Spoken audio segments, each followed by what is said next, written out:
ವೀಕ್ಷಕರೇ, ನೀವು ತುಂಬಾ ಪ್ರೀತಿಸುವವರು ನಿಮ್ಮಿಂದ ದೂರ ಹೋಗಿದ್ದಾರಾ ಅಥವಾ ಲವ್ ಬ್ರೇಕಪ್ ಆಗಿದೆಯೇ? ಹಾಗಾದರೆ ಚಿಂತಿಸಬೇಡಿ ವೀಕ್ಷಕರೇ.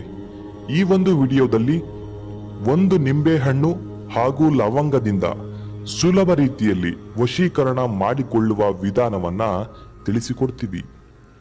ಅದಕ್ಕೂ ಮುಂಚೆ ನೀವಿನ್ನೂ ನಮ್ಮ ಚಾನೆಲ್ಗೆ ಸಬ್ಸ್ಕ್ರೈಬ್ ಮಾಡಿಕೊಂಡಿಲ್ಲ ಅಂದ್ರೆ ನಮ್ಮ ಚಾನೆಲ್ಗೆ ಸಬ್ಸ್ಕ್ರೈಬ್ ಮಾಡಿಕೊಳ್ಳಿ ವೀಕ್ಷಕರೇ.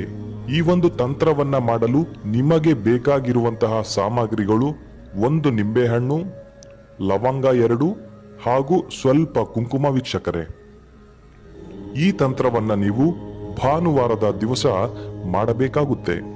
ಮೊದಲಿಗೆ ಒಂದು ಚಾಕುವಿನಿಂದ ನಿಂಬೆಹಣ್ಣನ್ನು ಈ ರೀತಿಯಾಗಿ ಕಟ್ ಮಾಡಿಕೊಳ್ಳಿ. ನಿಂಬೆಹಣ್ಣು 2 ಓಳಾಗದಂತೆ ಸೂಕ್ಷ್ಮವಾಗಿ ಈ ರೀತಿಯಾಗಿ ಕಟ್ ಮಾಡಿ.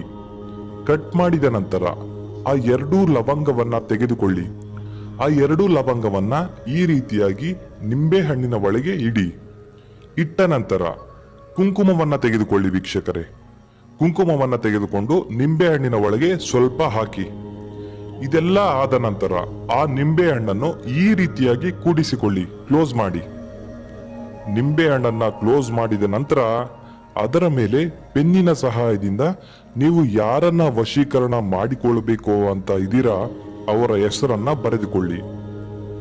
ಆ ಹೆಸರಿನ ಕೆಳಭಾಗದಲ್ಲಿ ಪ್ಲಸ್ ಚಿಹ್ನೆಯನ್ನ ಹಾಕಿ. ಆ ಪ್ಲಸ್ ಚಿಹ್ನೆಯ ಕೆಳಭಾಗದಲ್ಲಿ ನಿಮ್ಮ ಹೆಸರನ್ನು ಕೂಡ ಬರಿಬೇಕು. ಹೆಸರನ್ನ ಬರೆದುಕೊಂಡ ನಂತರ ನಿಂಬೆಹಣ್ಣಿನ ಹಿಂಭಾಗ ಸ್ವಸ್ತಿಕ್ ಚಿಹ್ನೆಯನ್ನ ಈ ರೀತಿಯಾಗಿ ಬರೆದುಕೊಳ್ಳಿ. ನಂತರ ನಿಂಬೆಹಣ್ಣನ್ನ ಓಪನ್ ಮಾಡಿ ಒಂದು ಮಂತ್ರವನ್ನ ಹೇಳಬೇಕಾಗುತ್ತೆ. ಆ ಮಂತ್ರವನ್ನ ನಾವು ಈಗ ಡಿಸ್ಪ್ಲೇಯಲ್ಲಿ ಕೊಡ್ತಾ ಇದೀವಿ ನೋಡಿ. ಈ ಮಂತ್ರವನ್ನ 102 ಬಾರಿ ಹೇಳಬೇಕಾಗುತ್ತೆ ವೀಕ್ಷಕರೇ. ಮಂತ್ರ ಹೇಳಿದ ನಂತರ ಆ ನಿಂಬೆಹಣ್ಣನ್ನು ಅಂದಿನ ರಾತ್ರಿ ಸ್ಮಶಾನದಲ್ಲಿ ಹಾಕಿ ಊತಿಟ್ಟು ಬನ್ನಿ. ಇಷ್ಟು ಮಾಡಿ ನೋಡಿ ವೀಕ್ಷಕರೇ, ಅತಿ ಶೀಘ್ರದಲ್ಲಿ ನಿಮಗೆ ಇಷ್ಟವಾದವರು ನಿಮ್ಮ ಜೊತೆ ಸೇರುತ್ತಾರೆ ಖಂಡಿತ.